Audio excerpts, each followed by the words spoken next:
Dalen Coffey from Santa Maria in the 55. One lap down, Mike. Yeah, it's been an interesting one tonight so far. A lot of cars that drivers are in different cars tonight for different reasons. Yeah.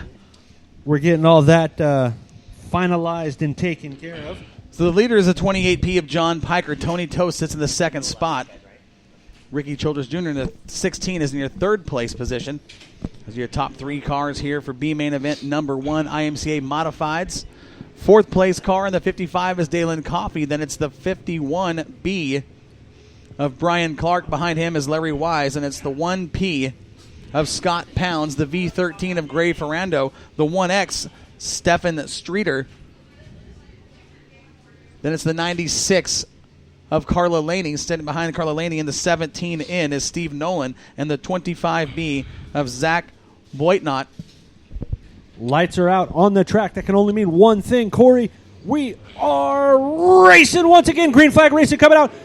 Piker getting out to a great jump over Tony Tost. Going to the high side is Childress. Can't quite get it to stick, but gets a run off of 2. Crossover into the inside. Lays a fender on Tony Tost. Says, hey, man, I'm here too. Makes the Ricky move. Childress Jr. on the move, taking over the number 2 spot as he slides by the 91T of Tony Tost. Tost now in the third spot. Dalen Coffey still sits in the fourth position.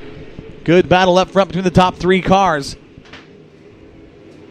Josh Watchin Piker up front in the 28P. He's laying down some pretty good laps. Very smooth up front as the leader. Definitely very smooth. Keep your eye on Tony Tosti. He's falling back a little bit. He's running that top side, though. Still running third, but the 16 that's running second, that is Childress. He's also moving to the top side. Only one so far in the top 7 that is running the top side.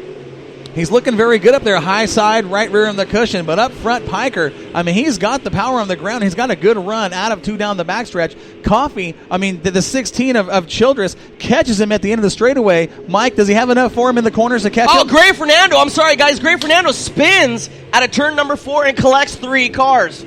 Looks like he got a little bit of Larry Wise in the 5 as well as everybody else that's around over there. That was Scott Pounds he collected, along with the 17 in of Steve Noland. Well, looked like he almost hopped the cut. If you look over there in turn number 3, there's actually a rut over there. It almost looks like he drove in there and the car got way upset, bounced the car up and spun him around. Looks like the car's finding he's got it going back again out of turn number 2. Throttle down under caution. He's down in the backstretch. It looks like the car's okay. Just looks like he actually hopped that little berm that's over there, spun the car around. Well, that racetrack right now is at that transition period where it's starting to dry out, starting to get slick. Guys are trying to hunt the track and find the traction. And that kind of tricky thing to do right now, especially on these tires these modifieds use. You know, it takes, if you sit there and if you have a caution, a lot of these guys, and they're having a discussion right now on the backstretch, you got the 96. Carla Laney on the inside, trying to sit there and say, hey, that's my spot, guys. Pushing the 1X of... That's the 1P of Scott Pounds. Is it the 1P? Yeah, it is Pounds. Yeah, it is Pounds. It's kind of hard to see up here a the little lighting bit. out there, very tricky. with the black clay and everything else, and with some of these bodies, that are dark, it's hard to see some of these numbers. Wow, Bakersfield, I'll tell you what, when we talked about coming down here, Corey, it's a total different attitude. Literally, we're sorry, a lot of us are trying to, make sure that our Spreaker app is up and everything else, and going from one announcer to another announcers and it's a tricky thing up here in the Mosier Tower. Man, I can't thank the Bakersfield announcers enough for the hospitality and stuff that they're doing in and out. It's tricky, but I'll tell you what, we're trying to make it work, right? We're making it work. It'll get better, a little smoother for night number 2 tomorrow, but we're figuring things out here on night 1. These guys are awesome, though. Sully and Smith, I mean, always fun guys to hang out with and talk to and work with. But on the track, your leader is Piker up front. Then it's the 16 of Childress Jr., Tost, Coffey, and that 51, Brian Clark. Those are your top 5 cars. We're going to turn the caution lights out. Green flag in hand. We're back to racing action at turn 4. Turn 4, ladies and gentlemen, all the way down to the bottom. The 16. Tony Tost now is going to be 3 wide coming out of turn number 2. Tony Tost goes back to 3rd. Tost with a good battle with him and Dalen Coffey in that 55 car. Coffey trying the low side out of turn 3 and 4.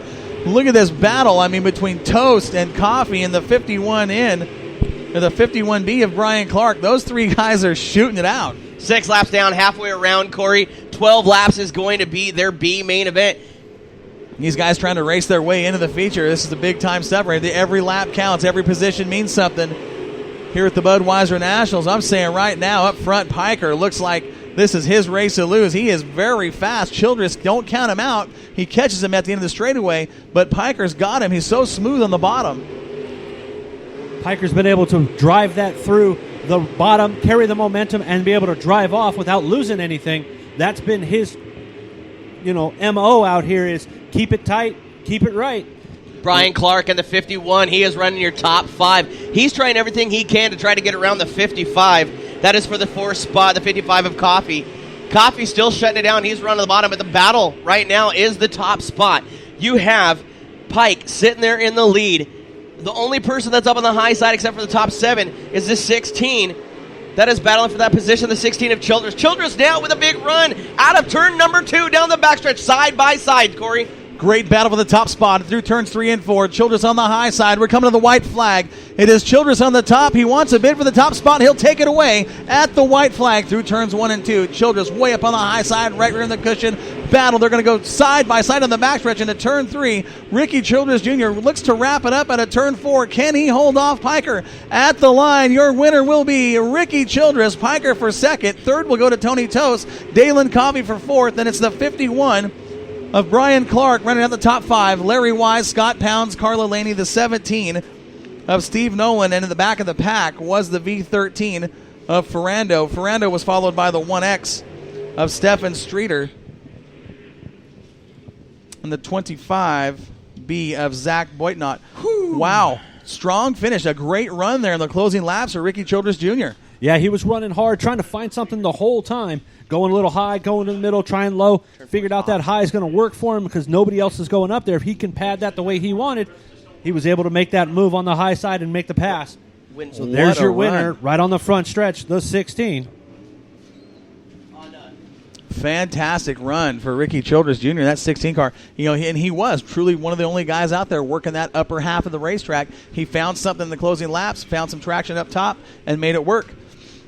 Yep, now we're going to have B main number 2. Corey, send us through the field. All right, starting on the inside of row number 1 and the number 11 out of Bakersfield. That's the Sandman, Rob Sanders. Outside of him, the number 5 is Brett Bennett, starting inside row number 2 in the Superman car out of Corbett, Oregon. That is Colin Weinbarger. Next to Weinbarger, the number 78 out of San Diego. That's John Walton. Row 3 looks like this. On the inside, the 21J from Arroyo Grande, California, Justin Crockett. Next to him from Tucson, Arizona, is Kelsey Foley. On the inside of row number 4 in the 559 from Chowchilla, California, Royce Mole. In the number 77, Bill Bartels out of Marina Del Rey. On the back row, looks like this. On the inside, in the 07, that is Robert Diaz. Starting outside of him, the number 75 from Corona is Tom Malcolm. You talking about Robert Sanders on the front row and Bennett also on the front row on the outside. Colin Weinbarger, he has to sit there and have a good run in this B main to sit there and make it into the A's. But we all know him coming to the green. Green flag is out and we're underway. Weinbarger all the way down to the bottom. Now they're 3 wide right behind. Heavy contact.